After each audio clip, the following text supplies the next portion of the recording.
Hey y'all, it's me, your host, Coach Pilar Arthur Sneed.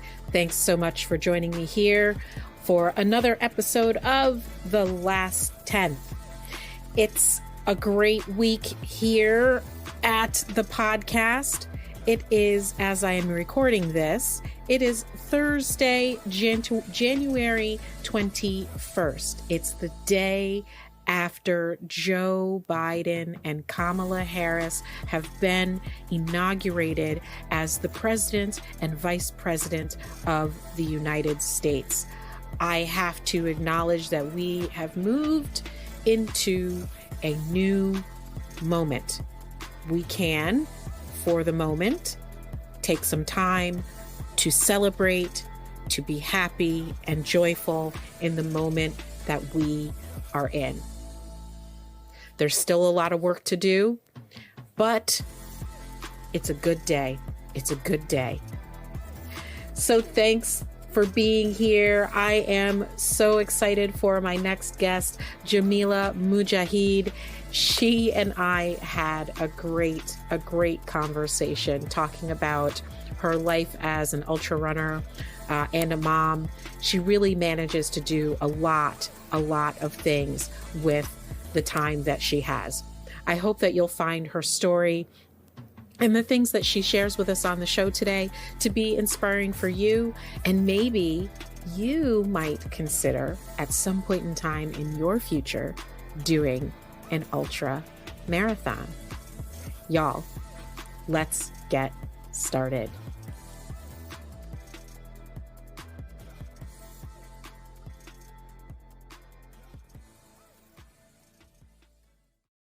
Hey y'all, it's me, your host, Coach Pilar Arthur Sneed. Thanks so much for joining me here for another episode of The Last 10th. I have to tell you that I am just so excited, just to get to this moment.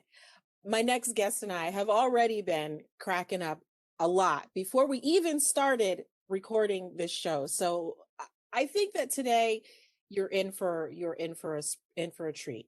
So I am just so happy to welcome to the show Jameelah Mujaahid. There we go. There you go. All right. I am so excited to welcome her to the show. Ultra marathoner, a woman who runs ultra marathons on the weekends, back to work on a Monday, and she's also a mom, a mother of 5 kids. I don't know how she does all the things that she does, but Jameelah, welcome to the show. Thank you.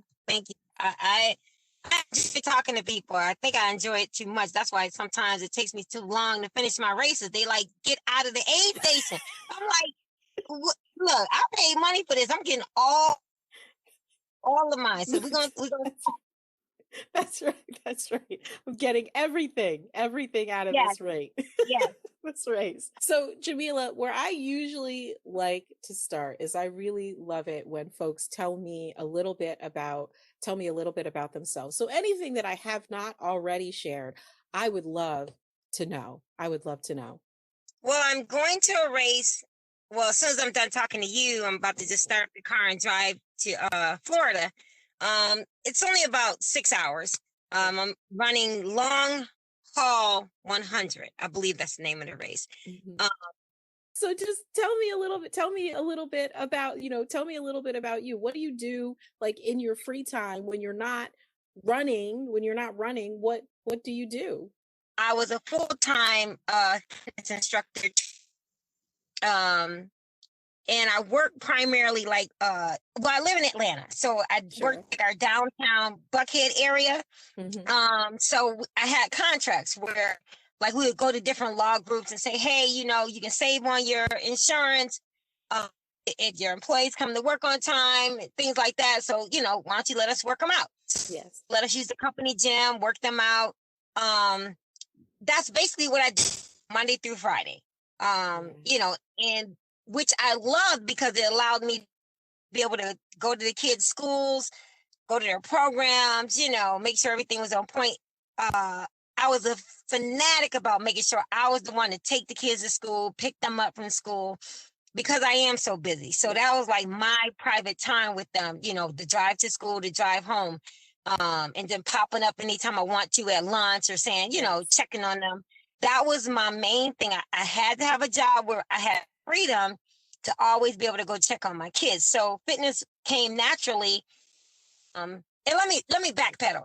The reason I chose Yes. fitness because I got stressed out in the actual workforce. I used to work for channels because communication was my major. Mhm. And it was just so stressful. I'm serious. I'm talking about it. Yeah, it was a lot. So I I understand. was like, no. And at the time I was married. So his job and my job, because he worked for the federal penitentiary. Yes. So he was at pretty much 12 hours a day. You know, I was at work hours a day. And that's when the kids were little. We never saw the kids. It was like daycare, daycare, daycare. And I was like, no, we're Mhm. not doing that. So I was like, okay, I'm coming out. And he was like, well, why don't you go to the gym? Because you stayed in the gym anyway, talking about you stressed out. So I was like, okay, fine. So I Mhm. how to be a fitness instructor. And what, 30 years later, still doing the same thing. Well, That's before the amazing. pandemic, of course, closed down the gym. So, you know, uh, I've just been teaching. I'm a teacher now. Yes, I'm a Oh, teacher. Got to make sure the kids go to school. So I became a home teacher. nice. Are you teaching, like, are you teaching That's a online joke. or? That's a joke saying I'm a teacher because it's a You're like, joke. I'm just messing with you. Yeah, that's a joke. My teaching skills is get up, get online, sign in. Are you signed in? Because I can't, like I said, they have their computer stuff. I don't know. So the teacher, we've agreed. I need you to call his name so I know that he's signed on. Then I go to my other Yes. son's room. Call his name. Is he signed on? You know. So that's me being the teacher. I understand. I understand. I get it. I actually do teach online. So Oh, okay. so that's why I asked. I was like, You really? need to come to my house. Because I'm like, I can't help it.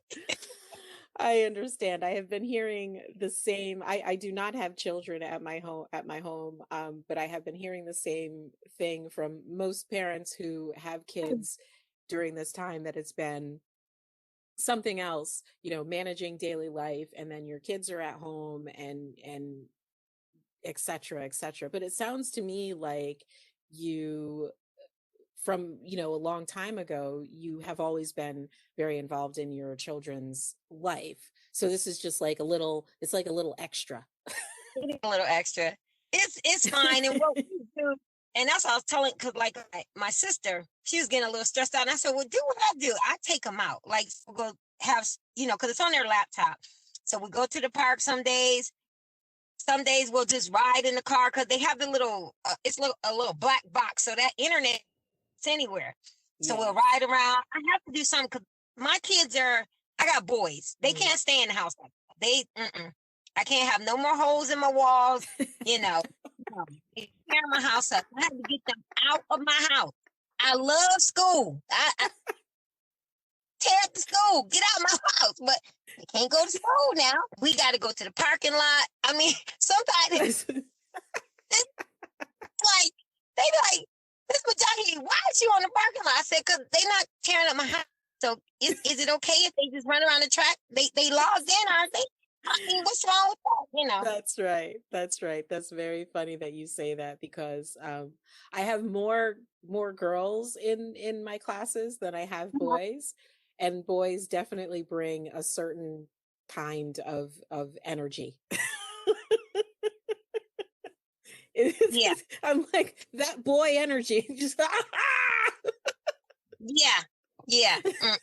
And then I you're was just like, wondering, I said, wait a minute. My sons used to always get best, what do I say, teacher's pet and best award this. I'm like, but you yes, can't sit still at home. How was you getting all those awards at school? What is different? I'm not understanding what that's I'm right. not doing that the teacher was doing, because they running all over the place in my house. And That's right. They're I don't know. comfortable at home. They're comfortable at home. So, Jameelah, tell me how you got involved in running specifically, but like you mentioned that you kind of decided, you were kind of going to the gym. So like what was that journey like? Going from gym rat to runner. Well, it really was, I want to based on a dare. Okay. Now, like I said, I was in the gym, but as far as the running aspect of, because I was a sprinter, I only did 100, 200, 400 meters. So distance wise, if it was over 3 miles, we wasn't doing that, because I didn't have to. It was sprinter. Yes. Did sprint. Yes. But what happened was I was at I think we're in Columbus, Georgia. I'm not sure, but it was during the summer. Yes. Anyways, I pulled my hamstring in the 200, in the finals in the 200. And so they told me to start running in the pool. That was part of my physical therapy. Boring, So I was just looking online one night and, okay, hey, they gotta have marathons. Wait, what is this? Okay, let me see if I can do that. Yeah. So I started walking them. All right. And from walking them, and I must admit, I was competitive back then. Yeah. I ain't like people just running by me. I'm like, okay, being funny or anything, but it's like, okay, now if she can run by me, we got to get this together. So I started trying to run, and which is not as easy as, they just say, it's not that easy. So I was like, okay, let me train. So I started training. Started off with the 5Ks, 10Ks, half marathon. Then I went to the marathon, which that was extremely hard to me. Atlanta has a lot of heat. Marathon was the Atlanta Marathon. Yep. That's all I'm going to say to that. That was hard. So I was like, okay, again, I'm the type of person, I don't like being defeated either. So I was like, okay, I got to try it again. So I ran the Callaway marathons. Now this is my second marathon. And at the Callaway marathon, I ran into a woman and she was like, really good and da-da-da. And so her and her friends, they were laughing at marathons on a day. And I'm like, what do you mean? And she was like, well, I'm a 100-mile runner. And I was like, what? Wait a minute, say that again. Exactly. And I was like, okay, wait a minute. I was like, so you do this when? Like, in a month or what? And she's like, no, we do it in a day. Hold up. And mind you, I was, during that time when she was talking to me, I used to be sipping on a little something. So I'm really drunk. I need to get a little sober because I'm not really rationalizing what you're saying to me. I understand. So me and her exchanged numbers, and her name is Vakina. And lo and behold, I started training with her. She started showing me, do this week, go up to this mileage, try this and that. And so I would say maybe 3 months, there was a race coming up. And she invited me to the race and I ran the race. And that race was a 40-miler. Okay. They didn't tell me, you know how the marathons, you run them in the streets. Okay. That's right. It's people, aid station. These races are run in the woods. In the woods, okay? My first race was in the woods. No, ma'am. In the woods. It's like animals in the woods. Did you hear me? Animals. Snakes and stuff. And stuff that be in the, what is that? No. So, mind you, when you run these races, it ain't like somebody running right next to you. That's everybody go at their own pace. I'm in the woods by myself. I'm like, that, yes. Okay, we're going to finish this just so I can get the heck out of these woods, I'm like scared. No. It's darkness in the woods. It gets dark because you got the thing done. Yes. Oh, and it was like, while I was doing it, okay, got through that. Let's keep going. So then I wind up running like 74 miles or something like that. And I just was amazed that I actually did it. And I didn't know anything about it, mind you. Okay, I'm going to be honest. When I got there, because they were kind of laughing at me, I had, some, again, this is my first time doing this stuff. I don't know. So I got some McDonald's. I had McDonald's. I had a couple of bottles of water. And I had some Dr. Pepper. last for 24 hours. No, man. That's all you brought with you? I Oh ain't my bring goodness. clothes, bring no blankets, no tents, no nothing. I just pulled up and I was like, okay, let's do this, you know. Yes. So yeah, I got broken real fast. And how long ago was your first ultra?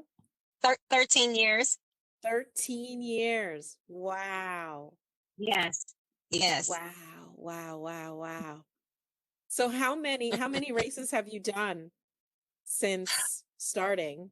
170 ultras. What?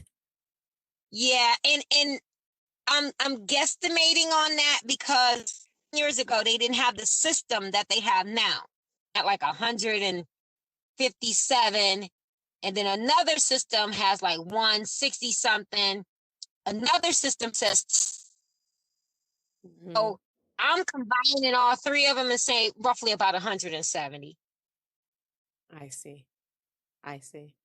So each race um has a different way of calculating the distance. Is that? Oh, it's the websites. Like certain websites keeping track of what we ran is no longer in Oh. existence. So you have to like Oh. if you Googled me, it might show, okay, some of my races are Gotcha. on, I can't even think of the name of the website. Some of them may be on Ultra Sign Up. Some of Yes. be on, it's another running website, Runners Connect. I don't know, but it's like I different got you. ones that keep track. You know what I'm saying? So I it's, got you. they're Got different you. ones. Got you. No. Got you. Got you. And it's probably, some, like you said, some races, they come, they go.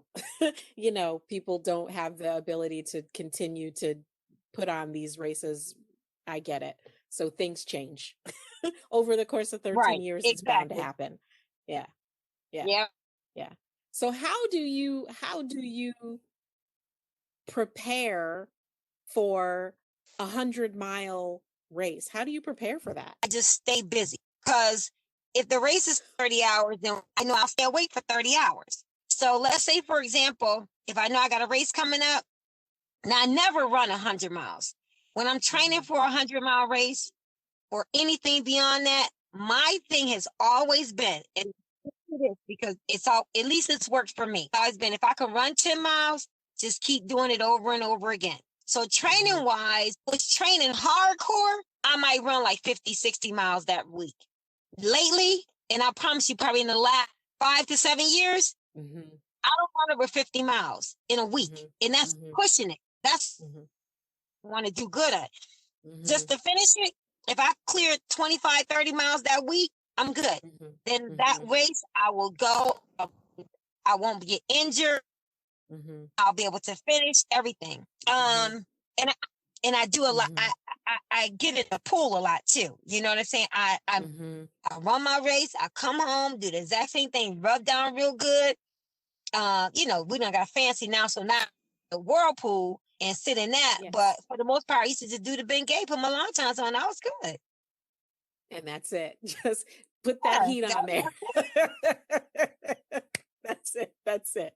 So thinking about the kinds of food, right? Like, so your first race, you just brought McDonald's. What do you bring to a race now? What's your fueling strategy like? You just brought, like, snacks. and You were. and I'm gonna be honest, that was kind of embarrassing because it was like I showed up at NASCAR with a Pinto, and everybody else had the Corvettes and stuff, and I'm looking like, oh shoot, I think I'm a little on my league. You were They like, was like, huh? they got the Corvettes, and I got my Pinto, thinking I'm ready to roll. Let's go. I'm like, they had busted tires and everything, and they got the Corvettes and the Maseratis and Porsches and everything. Lamborghinis, and I you're was not like, ready. you're like, I was hi not. there. I got my hoopty. I'm like, I'm here. Oh, let's go. And they were like, oh girl, You are gonna have a time tonight. Oh, look, I know they was like, she's not gonna make it. That is so funny because But it you makes know me what? I think. will say this. A lot of times when I do show up unprepared, those are my best races. For Really? whatever reason, those are like my best races. I'm like, Yeah. God, thank you for working with your girl, because she know what she's doing. She ain't know.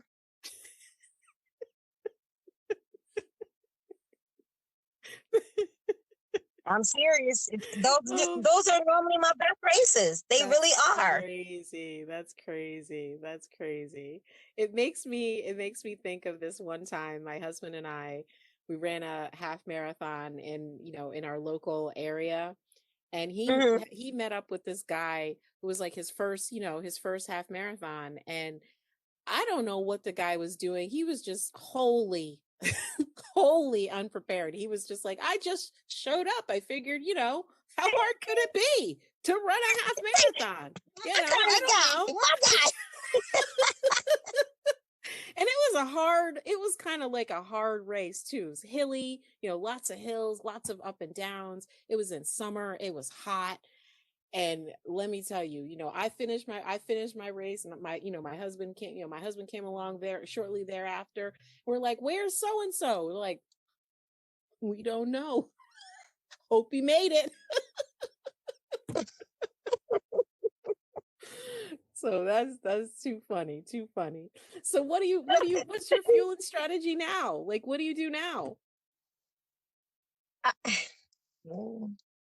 Okay. I'm a little bit better. I don't do McDonald's at all. I've stopped McDonald's. I don't even go there. Okay. Good, good, good. But I will. Now it depends on what the race is and the temperature and things like that. Seems like if it's hot outside, Hmm. I can do like smoothies. What do I say? I drink a lot of green tea.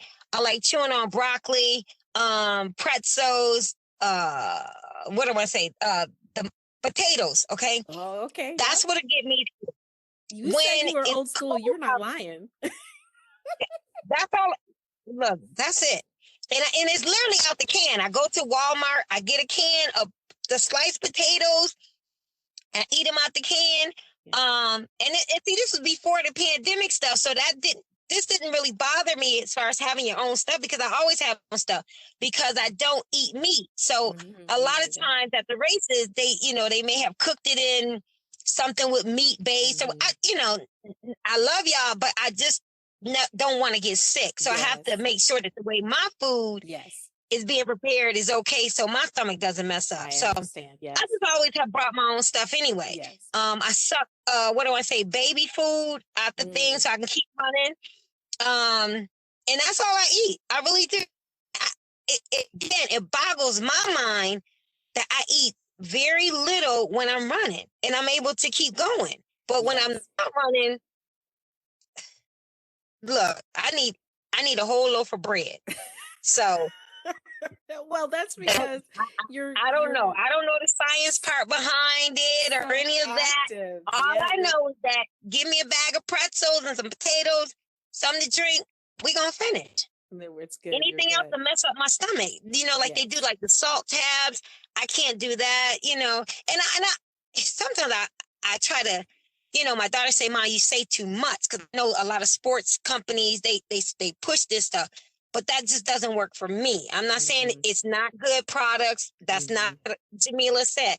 I'm just saying it doesn't work for me. I I'm understand. real basic. So, I and I understand. just believe that whatever your body's accustomed to, that's what it'll function on. That's right. I guess if you're accustomed to a lot of what do I say, protein drinks and vitamins and all that stuff, it'll work. But for me, Hmm. just give me some peanut butter bread and pretzels, and I'm good. And you're good to go. You're good to go. That's I, awesome. I'm good. I'm good. That's awesome. That's awesome. So, like, how do you get through a really tough training run or a tough race or just tough life in general? You know what I'm saying? How do you do that? I really don't think about it. I I break everything down. Because if I think if I went into a situation saying, man, I got 100 miles to run, or I got 200 miles to run, or, you know, hey, this is going to be so bad, or, I'm scared of the dark, or I'm scared of, some bears, or, you can get mugged out in the woods. Don't think about it like that. I break everything down 5 miles, 10-mile increments. I'll say, okay, I've ran 5 miles before. It's no big deal, Okay, you're a praying woman. Why are you being scared? You are not fearful. I talk myself out of fear. I talk myself out of failure. I talk myself out of anything that make me say, I can't do this. I really do. And a lot of times I'll be like the only Black person out there, And so I tell myself, girl, your ancestors went through way more than this. I know you're not tripping right now. Let's go. And I say little things to just make me do it. Or either I'll say something like, okay, now you saved up for this. You spent X amount of dollars. You don't have that. So you're not wasting it. Let's go. I do. I have conversations with myself to make me move. And, that's right. And I mean, that's just my truth. I do. I'm taking time away from my kids. And this is my mental space. This is what tells me, okay, all that stuff. Because I'm a divorcee. And when I was younger, I was a bad divorcee because I didn't understand why my marriage didn't work. But as an older woman, I understand why my marriage didn't work. You see what I'm saying? And it taught me a good lesson as to why I am the way I am now, which was good for my daughter, which is good for my daughter because now I'm able to share my experiences with her and hopefully it'll help her when she gets married, things like that. So I talk myself into survival. I do. I talk myself into finishing. I'm a big component on, I look at me. I say, okay, you got it going on. Let's do this. I do. I do stuff like that. And I know people just be thinking I'm crazy, whatever, but I'm like, I don't care because I have to use that method to get to that finish line. I never have a crew. 99.9% of my races, I'm showing up by myself. So I have to be my biggest cheerleader. I don't have somebody waiting at the finish line. I don't have somebody, that's going to be at mile 15 with my gear and da-da-da. It's me. So I have to say, we got this. We got this. God wouldn't have brought me this far for me to just get hurt out in these woods or, not to be able to get back home to my kids. And, those are the things I tell myself. And that's how I get through racing, through life, through everything. I really do. Because, I mean, it is what it is. Nobody can say that everything in this is perfect. It's just not, but you got to have those survival skills to say, okay, you know what is going to happen? That sun is going to come up tomorrow. So I'm going to look at that sun and be grateful that I'm able to see that sun. And that's how I get through it. I do. I really do. Wow. Wow, wow, wow. Have you heard about Anchor? It's the easiest way to make a podcast. Let me explain. It's free, y'all. Free. There are creation tools that allow you to record and edit your podcast right from your phone or computer. And Anchor will distribute your podcast for you. So it can be heard on platforms like Spotify, Apple Podcasts, Google Podcasts, and so many more. It's everything you need to make a podcast all in one place. It's how I've made this podcast. So, have you got something you'd like to say? Download the free Anchor app or go to anchor.fm to get started today. So recently you were on a run and you broke your thumb or you dislocated it or discombobulated it. Now let me tell you that here I am trying to show people pictures of how the trail looked, and, taking the little pictures, whatever. Right at that point, I took my phone and I stick everything in my bra. Okay. Yes. That's my little safety net or whatever. Yes. So I was putting my phone in my bra, and it was a rope that you got to hold on to climb down that part of the mountain. Yes. And it had rained. So I'm holding on to the rope, going slow. Some kind of way, my feet got tangled. Yes. And boom, I rolled. I'm not, and it was funny. It was funny. If it was on video, they'd have been like, what the world? I'll tell you, I did some somersaults and flips, and, it was one of those, I told myself, I said, girl, if anybody was there, even though I got hurt, they would have been laughing at me, because I know I was laughing at me. Because I laughed because I was like, oh my God, what did this do? But then I looked at my thumb like, what? Oh, that don't look like that's supposed to be like that. You're like, oh no, why is my thumb over there? What's going on? I see my thumb supposed to look like this. But because I was in the moment, and I'm serious, I know it was because of my adrenaline. It did not hurt. And I was like, I got to make this cutoff. Let's go. Yes, so I just got back up and, finished sliding down the mountain. And because I couldn't use the rope with my hand, I slid with my butt. I slid down, tore my little jumpsuit all up, but I had to get down there. Yes. And my hand did not hurt until I finished that race. Yes. Then I was like, ooh, this thing started to hurt. Yes. I was like, I think I'm going to need to go to the doctor. This ain't no, Bengay ain't going to fix this one.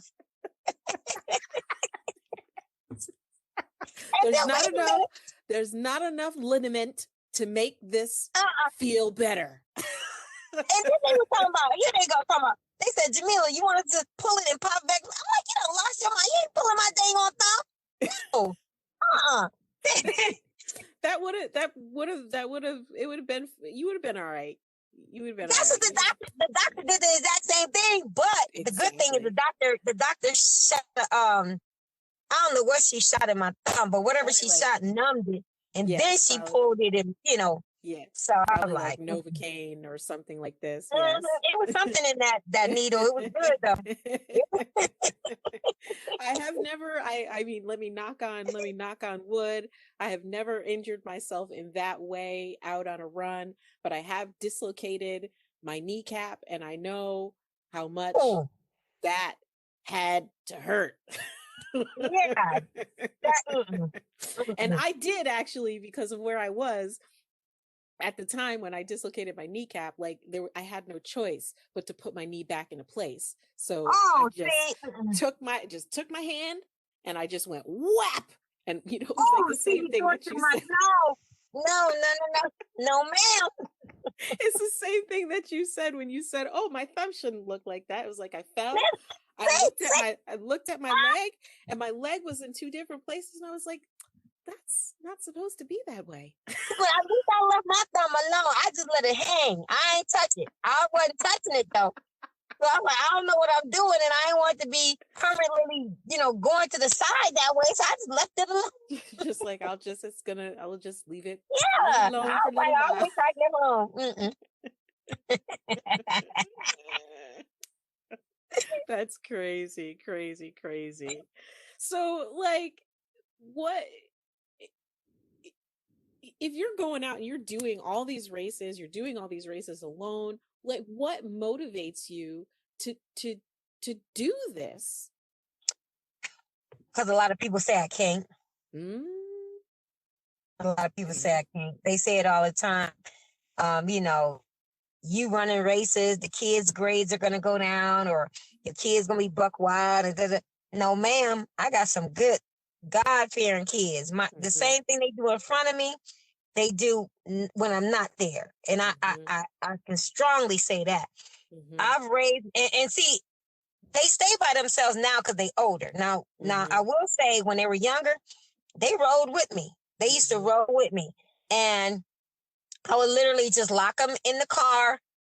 Because most places I ran, I would pass by the car probably every 5 to 7 miles. So it wasn't like, oh my gosh, she's leaving her kids like that, defect. No, I would see them. So, but I always have to come with me because, when they were younger, of course, I couldn't leave them at home.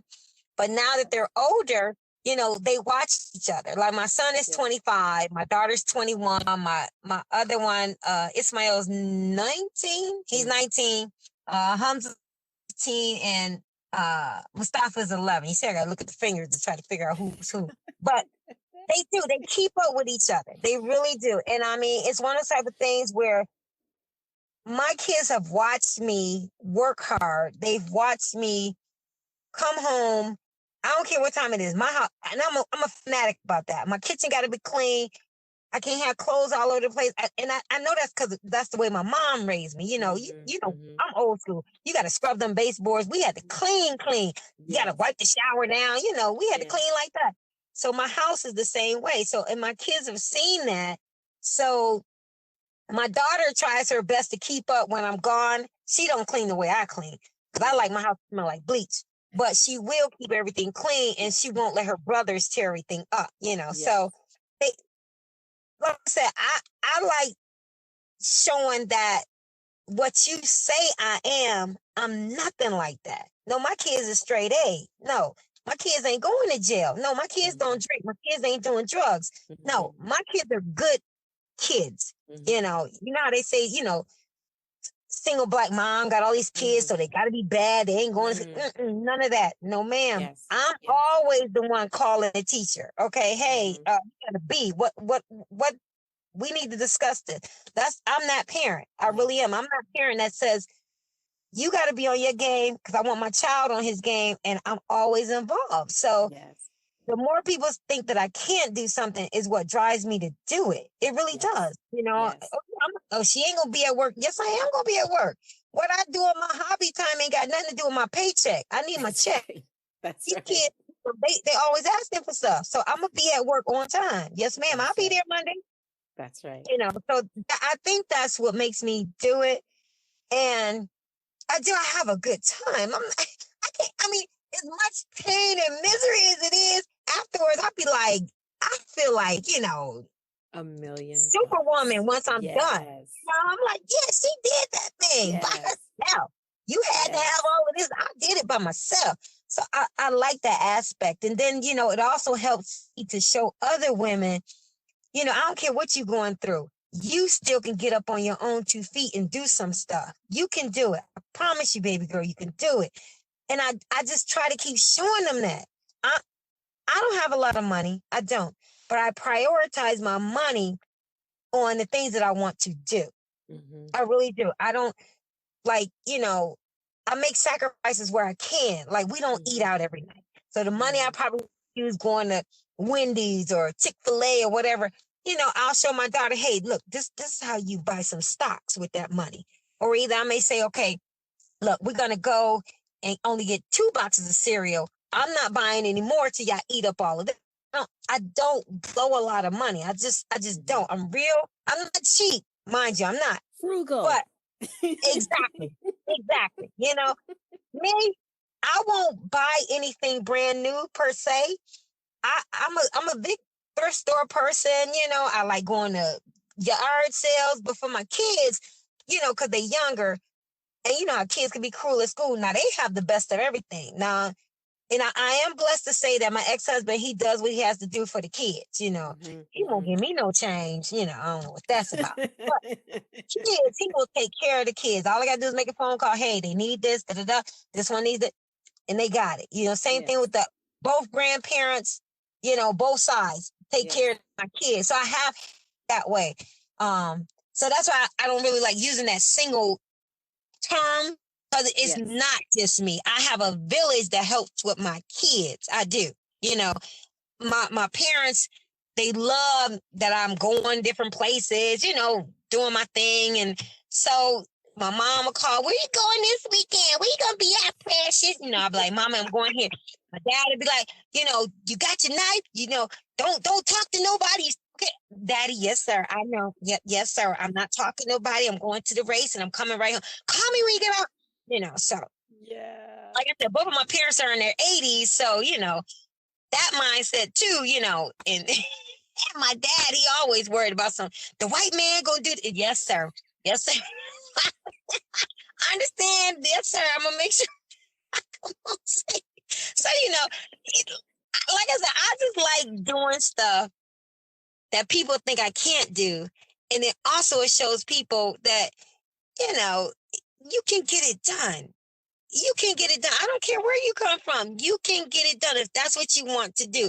And use that same technique if you want to go back to school. Use that same technique if you say, you know, I want a $60,000 job, then get the $60,000 job.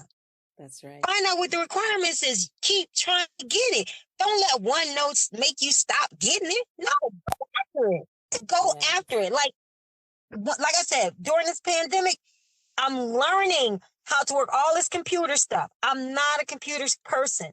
And it is fearful, but my 11-year-old son is not going to know how to work this stuff more than I do, because I need to know, okay, what you doing? Who you talking to? That's who you listening exactly to? Right. That's right. Okay, I'm blocking this. I need to know how to do all of that. Yes. A 15-year-old, no. You're not about to be online at 3 o'clock in the morning. No. What's going on? I'm blocking this. I'm able to shut it down with this remote. I've learned how to do all of that stuff. So that's right. I'm just not a fearful person. I don't believe in that. And, you know, like, I'm real big on blocking stuff. Like, people will send out things where, you know, don't go out in twos and make sure this, and they're going to revolt. They've been revolting and doing stuff since long before I was on this earth. That's right. If you don't know to be careful and be prayerful and live your life by now, then you are never gonna I don't know what to tell you. No. I can't live in fear. I can't. I want to enjoy each day on this earth. I want to enjoy this day. And that's what I tell my daughters. I say, listen, if you don't do nothing else for mommy, I want you to learn from mommy that you need to be happy each and every day that you're on this earth. And if you're around people that's not making you happy or showing you love, that's not your circle. That's not your circle. And I tell her all the time, I say, look at mommy, I roll by myself. If I'm not with my sisters, your aunties, I roll by myself. And that's nothing on nobody else, but I'm real protective of my energy. I'm real protective of my energy. I am. I gotta be around women and men who know that it's better. I don't care what we're dealing with right now. It's still better. If you envision better, you will have better. Yes. I just believe that the more you speak positivity in the universe, it's coming. It's coming to you. I agree with you. You can't let your negative circumstances say that that's what it is. That might be what it is at that moment. That's not the end. Because as long as God is giving you breath, you got the chance to keep going after the good. He gonna line you up with good people. His time might not be your time, but you gotta be patient. It'll line up. And every single time I run, I promise you, every time I run, I roll up there by myself, all kinds of good people is lined up. I meet somebody at every mile that I even say, oh, I can't make it. Somebody be like, yes, you can. Come on. And then we just start rolling together. I meet people every single time I go to a race, every single time. Absolutely. So it's energy. Do you think that all of the things that you have accomplished in the running world, do you think that they have positively affected your family, positively affected your kids? Like, can you see where your kids are like, mom did that, I can do that? They are. I know when they were younger, they couldn't wait to go to school that Monday and say, my mom did this. And they would take my buckles and, they might take my sneakers and say, well, this how they looked on Friday and this how they look now. My mom they loved to brag. Like their coaches would all know me, their teachers, and, they were like, oh, she's a little thing. But my kids bragged about me, and that's made me feel real good. Yeah. And I would tell my kids, okay, well, if I finish this race, you gotta study hard and get an A on this math test. Okay. And that's how you earn your $50. We would play games like that all the time.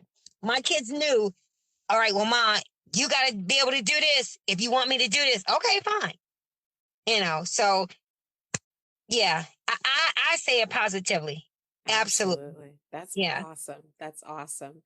So if there was like one thing that when you started, right? Like if there was one thing that you would say, "Oh, I wish I had done this, you know, differently." Is there anything that you can think of that you would have said, "Oh, I probably should have did this like this and not like that." Only thing I would say that I haven't done, and I need to probably,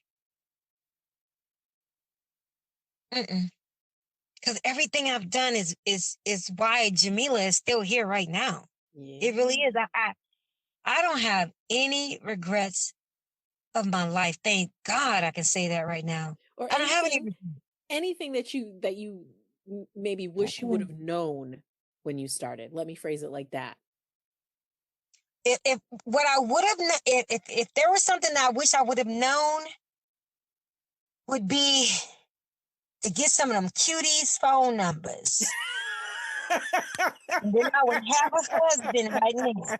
That's about it, girl. That's it. Other than That's that, it. That's it. that's Other it. than Other that, than that, I'm good. No, I'm all right. I'm good to go. no, Good to go. I'm being quite honest. There's the friendships I've made, the connections, just the moments that things went bad and I was able, like, I'm gonna tell you something, and I know people don't believe this story. This is when I knew my God was so real. Mm-hmm. I'll never forget this. I was at a race called Viaduct 100, okay? Mm-hmm. Now, this race was in Pennsylvania. Mm-hmm. And again, like I said, I was going to races. I really didn't know that you need to have a headlamp. You got to have extra battery. I didn't know all that stuff. I was just showing up, you know. And I didn't have a light, okay? And of course, it got dark. All I heard was, and we kept seeing them. We kept seeing the bears, okay? And they was telling us there's bears in on this trail. Be careful, da da da.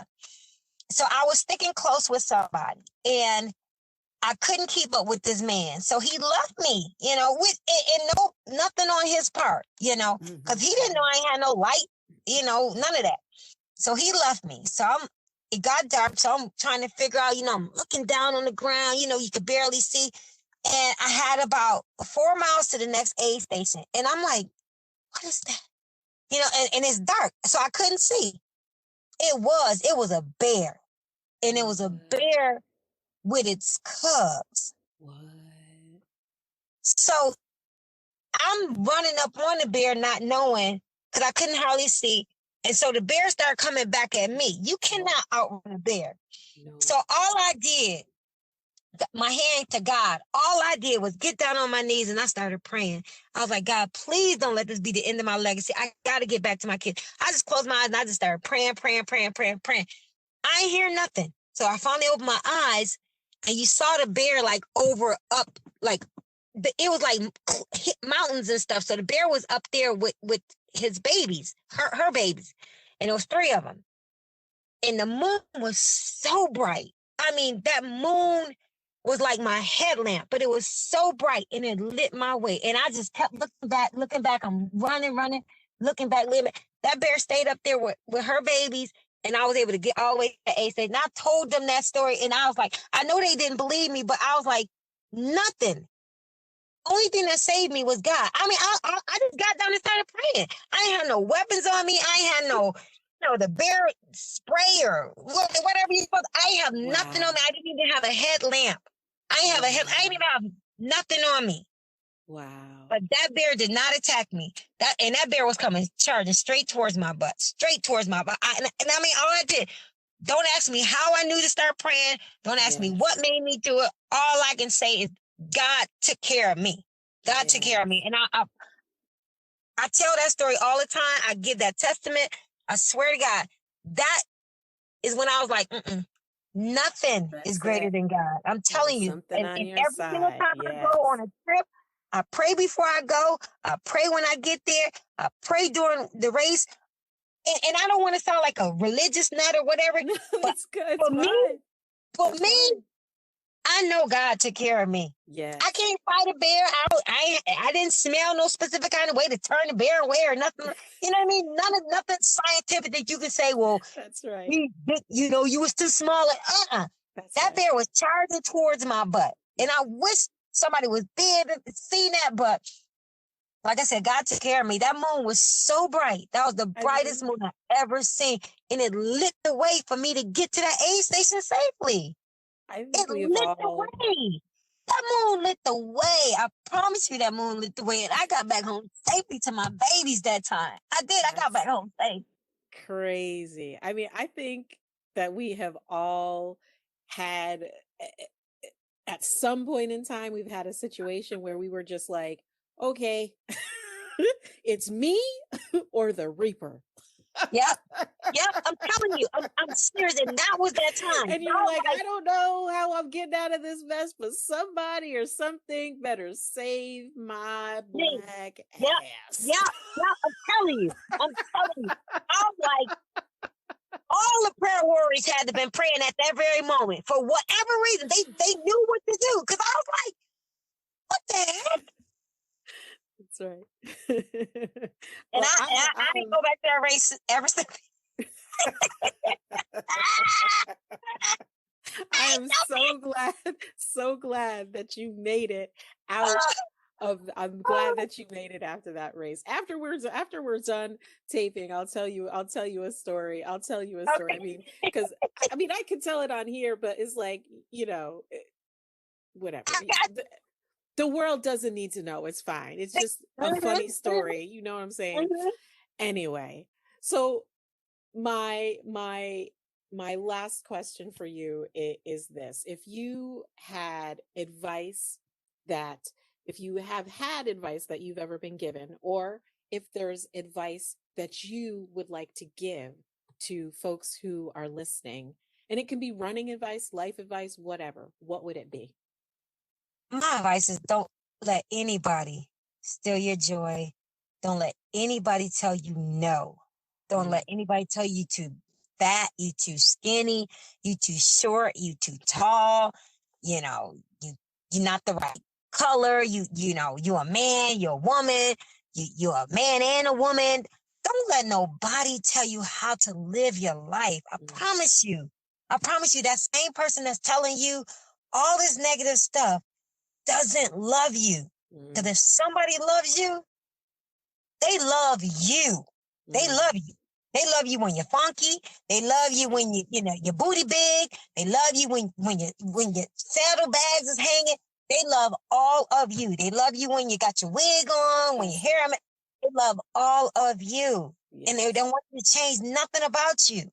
Yes. So if somebody's trying to make you change something, you need to move away from that person. You need to. And I promise you, God gonna put the right person next to you. Don't be so in a rush to just say, you gotta have somebody. You gotta have you. That's who you gotta have. You gotta have you. And then from you is when the other stuff comes. It does. I promise you, let me tell you something. Like I said, I lost my job during this pandemic, okay? Now, before the pandemic, I probably was clocking about 65,000. All right, I'm just gonna be honest. I don't care. But I ain't missed a beat. And like I said, I was in fitness. So it ain't like and people who are in the fitness industry, they know once you start working, ain't no checks coming in. That's right. When you're a personal trainer, if you ain't training nobody, it ain't like it's the money that they just say, okay, well, you ain't training me. Here you go. I'm gonna give you $400. It doesn't work like that. But I have not missed a beat. My kids ain't missed a beat. Everything in my house been paid for.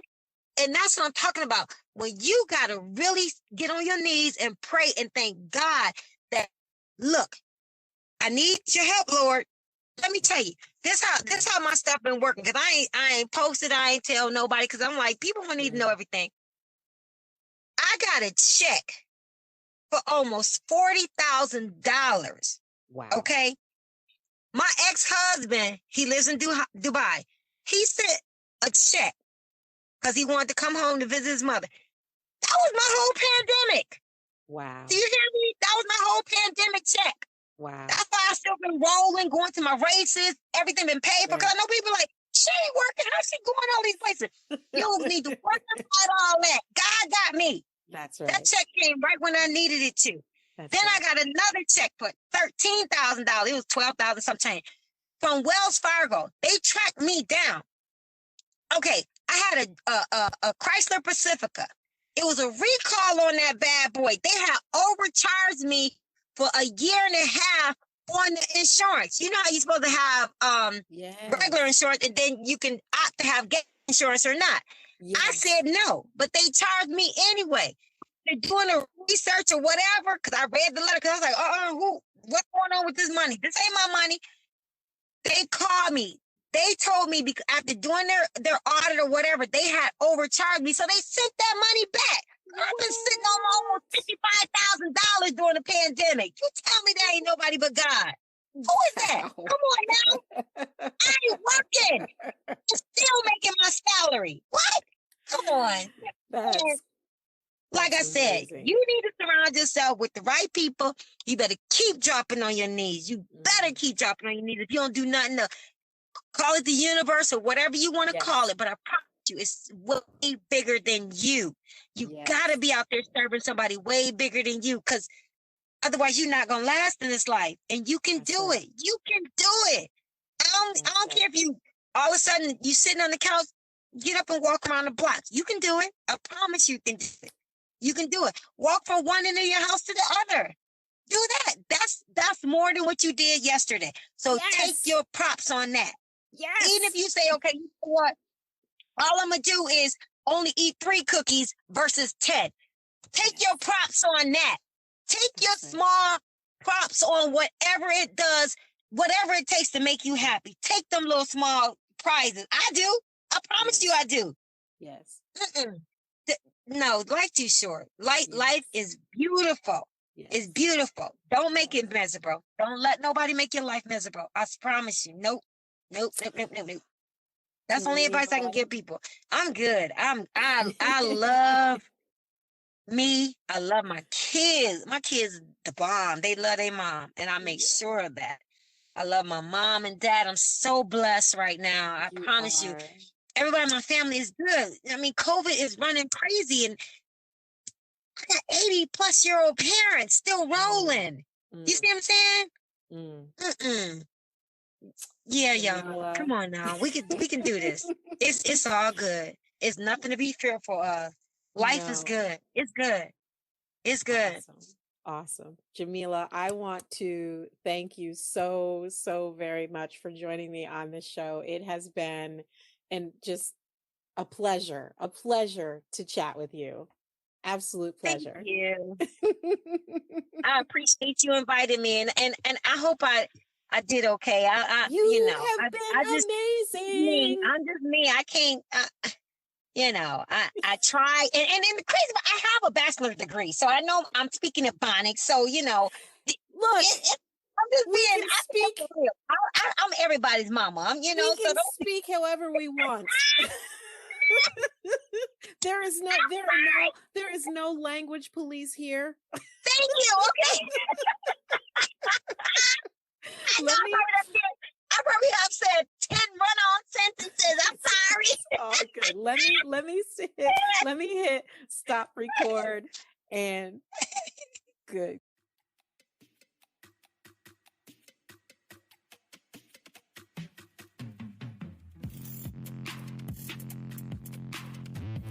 I'd like to take a moment to thank Jameelah for joining me on the show today.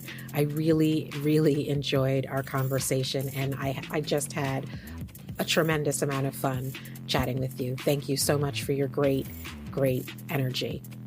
For you, my fair listeners, don't forget that you can watch and listen to the Last 10th podcast. You can listen on a number of different platforms, including Anchor.fm, Spotify, Apple Podcasts, Google Podcasts, and just so many more. You can watch on our YouTube channel, The Last 10th Podcast. Just give us a search and you'll find us there. Thanks again, and thanks for listening. I'll see you here next week for another episode of The Last 10th.